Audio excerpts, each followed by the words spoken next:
Salve galerinha, aqui quem fala é o Fredão da Infolíder e eu não podia deixar de passar o dia de hoje em branco. Sabe por quê, turma? Porque hoje, no dia 30 de janeiro, é comemorado o Dia Nacional dos Quadrinhos. Muitas novidades vêm sendo apresentadas nesses últimos anos, mas eu gostaria de citar, nessa primeira parte desse vídeo, dois marcos históricos dos quadrinhos nacionais, que foram Ziraldo, com o Menino Maluquinho, e Maurício de Souza com a Turma da Mônica. Moçada, vale ressaltar que uma época onde os quadrinhos com foco mais infanto-juvenil era totalmente dominado pela Disney em todo o mundo, no Brasil, esse domínio não foi dessa empresa norte-americana, e sim da Turma da Mônica, escrita por Maurício de Souza. Olha que legal, olha que dado, que coisa linda a gente saber que nós tivemos um cartunista, um autor nacional que conseguiu superar uma supremacia de uma das maiores indústrias de entretenimento do mundo, né? A Turma da Mônica, ela foi lançada no início dos anos 70 e ela tem como plano de fundo ali histórias e personagens com características brasileiríssimas. Retrata com muito bom humor muitos temas sociais e éticos.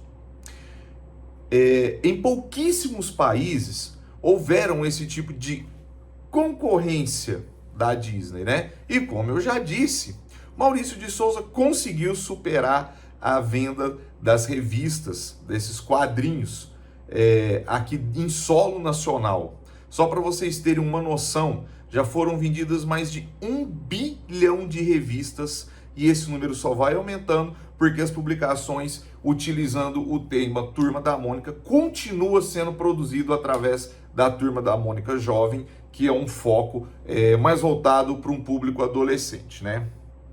Bom, esses senhores abriram portas que jamais se fechariam e ajudaram de forma drástica na popularização dos quadrinhos em nossas terras tupiniquins. Bom, aqui veio a minha descoberta, que eu compartilhei com vocês em um outro vídeo. Vou deixar aqui nos cards o link desse vídeo, que é nada mais, nada menos do que é considerado o primeiro anti-herói das histórias em quadrinhos. E esse personagem é brasileiro, é o Garra Cinzenta. Moçada, Garra Cinzenta foi publicada em 1937, no formato de tirinhas pelo jornal Gazetinha. Sabe por quem? Olha para vocês verem como que as coisas funcionavam, né? E como que nós devemos valorizar a nossa liberdade de expressão e... Veja, só para vocês terem uma noção, olha só, para que essa história maravilhosa fosse publicada na época, o autor, por que eu estou dizendo autor entre aspas? Porque na verdade esse cara era um pseudonônimo, Francisco Armond, era um pseudonome, porque o seu real nome era de uma poetisa e jornalista carioca que se chamava Helena Ferraz de Abreu, certo? Mas vejam só, vivíamos nos anos 30, havia muito preconceito de uma mulher escrever esse tipo de conteúdo, né? Então, olha toda a mística que existe por trás da história do Garra Cinzenta, né?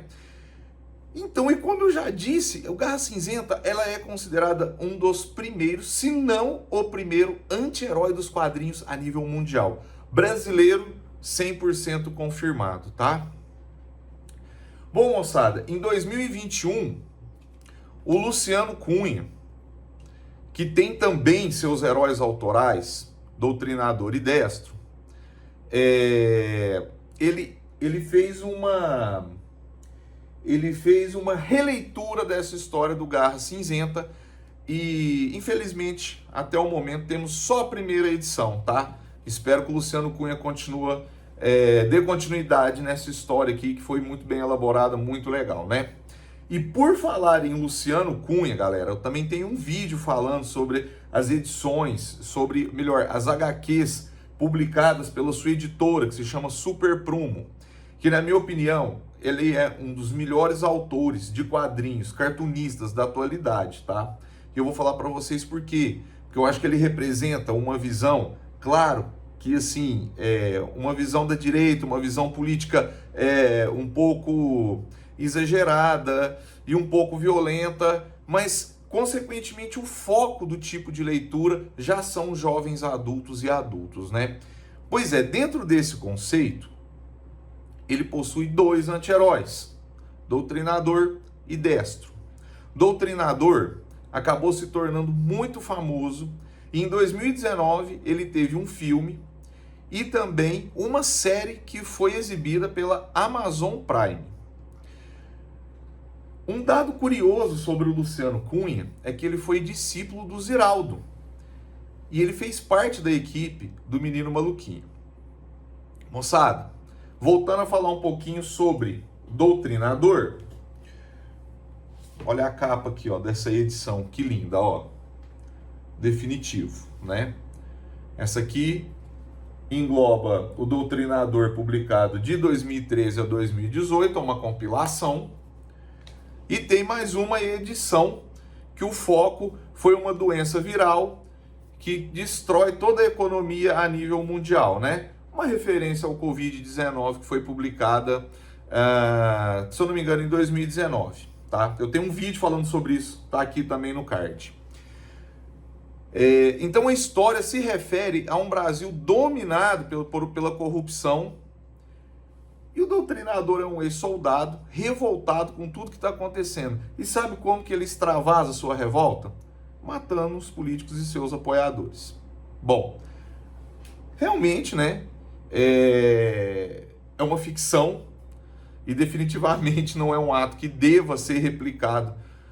Espero que não incentive ninguém a replicar esse tipo de ato, porque esse tipo de atitude definitivamente não é o correto. Mas é uma obra de ficção e muito bem feita a propósito.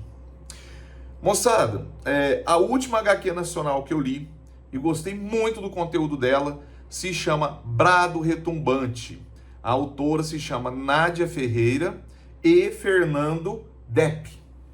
Então, ela é ambientada, ela tem como plano de fundo o regime militar nos anos 70, com todas as suas atrocidades, né? Moçada, é isso. Eu gostaria de pedir para vocês, se vocês gostaram desse vídeo, peço que vocês curtam, que vocês cliquem no sininho para ativar as notificações, para que vocês recebam sempre em primeira mão meus vídeos. E, se possível, compartilhe aí com os amigos que curtam esse tipo de conteúdo, que se interessam por esse tipo de conteúdo, né?